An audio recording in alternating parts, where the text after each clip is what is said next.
ایمان نے کہا ضروری نہیں کہ اگر میں انٹرویو کو طول دے رہا ہوں تو اس کا مطلب ہے کہ آپ اس جاب کی اہل ہیں، انٹرویو کو طول دینے کی کوئی اور بھی وجہ ہو سکتی ہے۔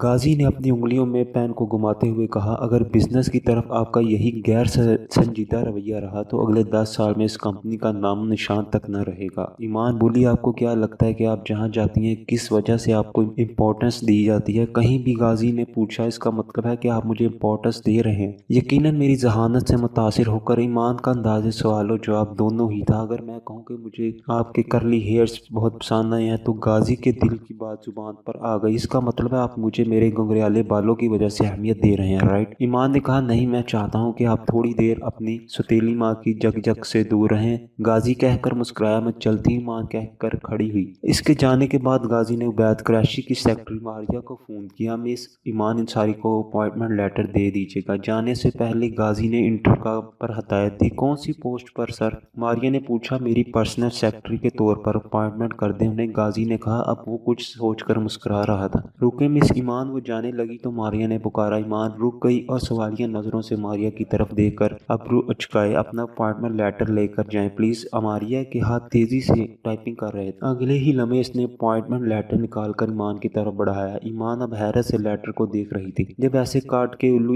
سی ای او کی سیٹ پر بیٹھے ہوں تو مجھ جیسوں کو نوکری ملنا کوئی عجیب بات نہیں ہے، ایمان نے دل میں کہا اور لیٹر لے کر روانہ ہوئی۔ آج زرینہ کے لیے بہت بڑا سرپرائز تھا۔ اس کے پاس میرا بھائی عمار 5 مہینے سے مسنگ ہے۔ غازی نے اپنے دوست کے بڑے بھائی احمد جو پولیس میں ایس پی تھے ان سے کہا۔ وہ آج خاص طور پر ان کے گھر آیا۔ عمار کے سلسلے میں مسنگ کا متعلق سمجھتے ہو تم 5 مہینے سے اگر تمہارا بھائی مسنگ ہے تو اب تک کوئی رپورٹ کیوں نہیں درج کرائی تمہاری فیملی نے؟ ایس پی احمد نے پوچھا۔ میرا مطلب ہے کہ وہ گھر چھوڑ کر گئے ہوئے ہیں 5 مہینے سے۔ ان کا کسی سے کسی قسم کا کوئی کانٹیکٹ نہیں ہے، نمبر بھی بند ہے۔ پچھلے 5 ماہ سے کسی نے ان کو نہیں دیکھا۔ غازی صحیح طریقے سے اپنی بات نہیں سمجھا پا رہا تھا۔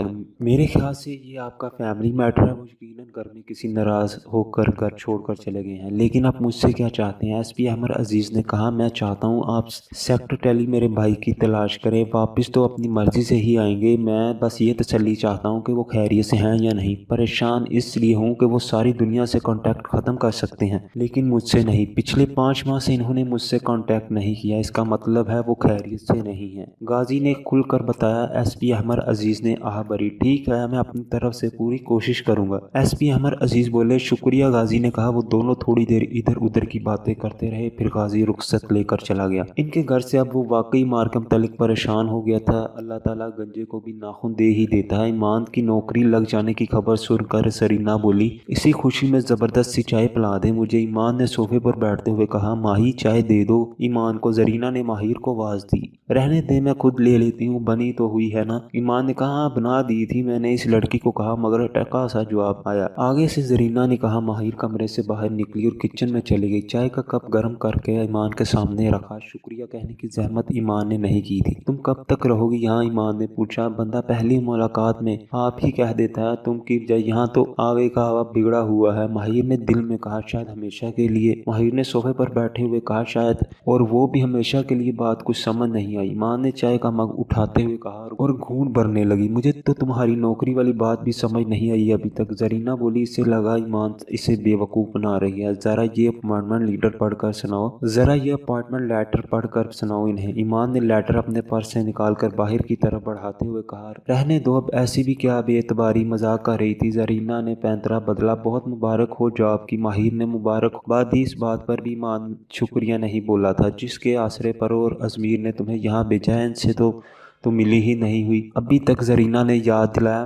میں تو تمہیں جانتی بھی نہیں، ماہر نے آبرو چکا کر کہا۔ سگے چچا میں تمہارے، زرینہ نے نیا انکشاف کیا۔ لیکن ازمیر نے تو کہا تھا کہ ہمارا اس دنیا میں کوئی بھی نہیں ہے، ماہر نے کہا۔ سالوں پہلے تمام تعلقات ختم کر کے چلا گیا تھا وہ یہاں سے، اب اچانک تم کو بھیج دیا، زرینہ نے بتایا۔ میری سمجھ سے تو یہ ازمیر باہر ہے، ماہر نے دل میں سوچا۔ ویسے یہ ازمیر صاحب ہیں کون جس کا ذکر چل رہا ہے؟ ایمان کو ازمیر کا متعلق تجسس ہوا۔ تمہارے بڑے چاچا کا بیٹا، انتہائی کوئی سرپھرا انسان ہے، ماہر کا بڑا بھائی ہے، زرینہ نے بتایا۔ ایمان اگر اس گھر میں اس وقت ہوتی تو یقیناً اسے یاد ہوتا، مگر وہ تو یہاں تھی ہی نہیں۔ اپنی نانی کے گھر تھی، اپنی ماں کے ساتھ، کہاں پھنسا دیا ضمیر تم نے مجھے۔ ایمان نے بیزاری سے پہلو بدلا، کہاں اور اس کا عالیشان گھر، اور کہاں یہ 3 کمروں کا فلیٹ۔ مجھے لگا ہمارے خاندان میں صرف ابا ہی سر پھرے تھے، لیکن خاندان کے چشم و چراغ بھی اس قسم کے ہیں، یہ آج معلوم ہوا مجھے۔ ایمان نے چائے پیتے ہوئے کہا۔ وہ التی پلتی مار کر صوفے پر بیٹھی ہوئی تھی، اس کی نظر ٹی وی اسکرین پر مرکوز تھی۔ میری بھی جاپ لگوا دے اپنے آفس میں، ماہر نے ایمان سے کہا۔